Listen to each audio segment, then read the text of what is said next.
They were flipping votes in the computer system or adding votes that did not exist. I assume that you are getting to the bottom of exactly what Dominion is. There is much to understand about Smartmatic, which owns Dominion Voting Systems. The Dominion machine that's as filled with holes as Swiss cheese and was developed to steal elections. Dominion Voting Systems is suing Fox News for $1.6 billion over the new agency's claims it rigged the 2020 election. The defamation lawsuit accuses Fox News of fabricating the story in an attempt to boost ratings. Fox News hosts, including Tucker Carlson and Jeanine Pirro, were deposed in the $1.6 billion lawsuit that Dominion Voting Systems has filed against the network. I'm Yasmin Khan with Rebel HQ, and Fox News, along with One American News Network, Newsmax, and the CEO of Overstock, were sued by Dominion Voting Systems following the 2020 presidential election on grounds of defamation against the company. This election, a lot of strange things happened, and many of them highly suspicious. For example, Dominion Software. They have businesses in Venezuela, Caracas. They have businesses in Cuba, and there are also links to China. A company called Dominion, which they say started in Venezuela with Cuban money and with the assistance of Smartmatic software, a backdoor is capable of flipping votes. These are serious allegations. The suit alleges that those named in the lawsuit deliberately and knowingly spread misinformation about the company's voting machines, declaring them to be faulty and untrustworthy without having any evidence to support their claims. These claims were part of a larger effort on the part of right-wing media, politicians, and pundits to preemptively declare the 2020 election results illegitimate, again without providing any credible supporting evidence.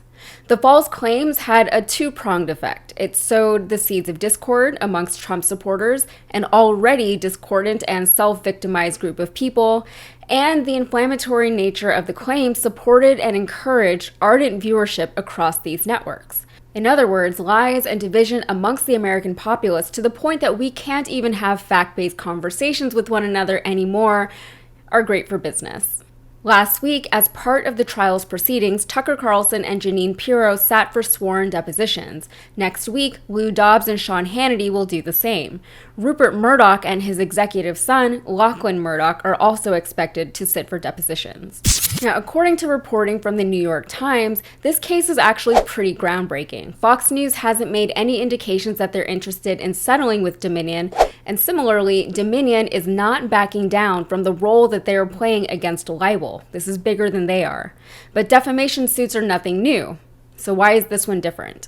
For starters, many defamation suits focus on a single statement or story. This suit alleges dozens of unique instances over an extended period of time, including time in which factual evidence was available to counter the claims that were being made.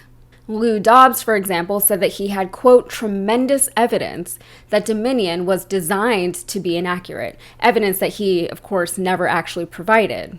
There were also allegations that the machines were changing votes from one candidate to the other, and that a technical glitch in the Dominion system was to blame for the majority of mail-in ballots coming in for Biden instead of for Trump. Surely, that had nothing to do with the fact that Trump had spent months leading up to the election demonizing mail-in voting and encouraging his supporters to stand in lines to vote in person on Election Day at the height of a pandemic. He even slowed down the mail by installing a loyalist as Postmaster General, but apparently Trump supporters are more comfortable believing conspiracy theories rather than what's so obviously right in front of them. The conspiracies went beyond even that, invoking the communist government of Venezuela and making a boogeyman out of digital algorithms that no one really understands.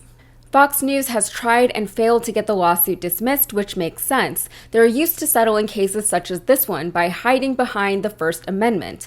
Like the time, they famously dodged similar allegations against Tucker Carlson on the basis that no one reasonable would actually believe anything Tucker Carlson has to say.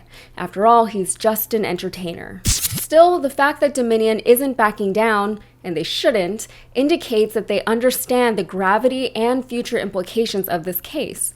If they're successful, it could potentially, hopefully, cause a shift in the way American media has become so polarized that it's entirely moved away from the truth. And I'm not talking about editorialization, I'm talking about facts being facts again. For instance, just this week, we saw Lindsey Graham say on Fox News that there will be riots in the streets if Trump gets indicted for anything.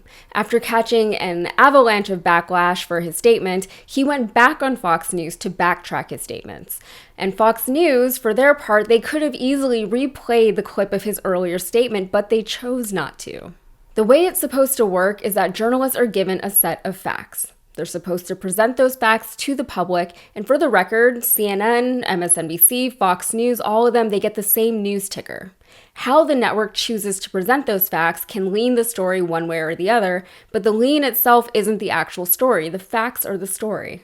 When politicians and media personalities claim to have tremendous and conclusive evidence that they're never able to provide, even in cases when they say explicitly that they will provide the evidence, they're contributing to a problem surrounding credibility, and they're encouraging a culture of fear.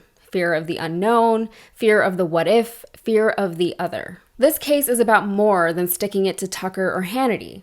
It might even be bigger than the Murdochs. It's about journalistic integrity, something so critical to a functioning democracy that freedom of press is enshrined and protected within our Bill of Rights.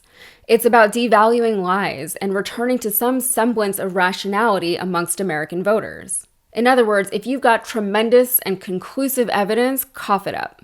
The rest of the mainstream media outlets are expected to do so. They're even held to that standard by their own viewership.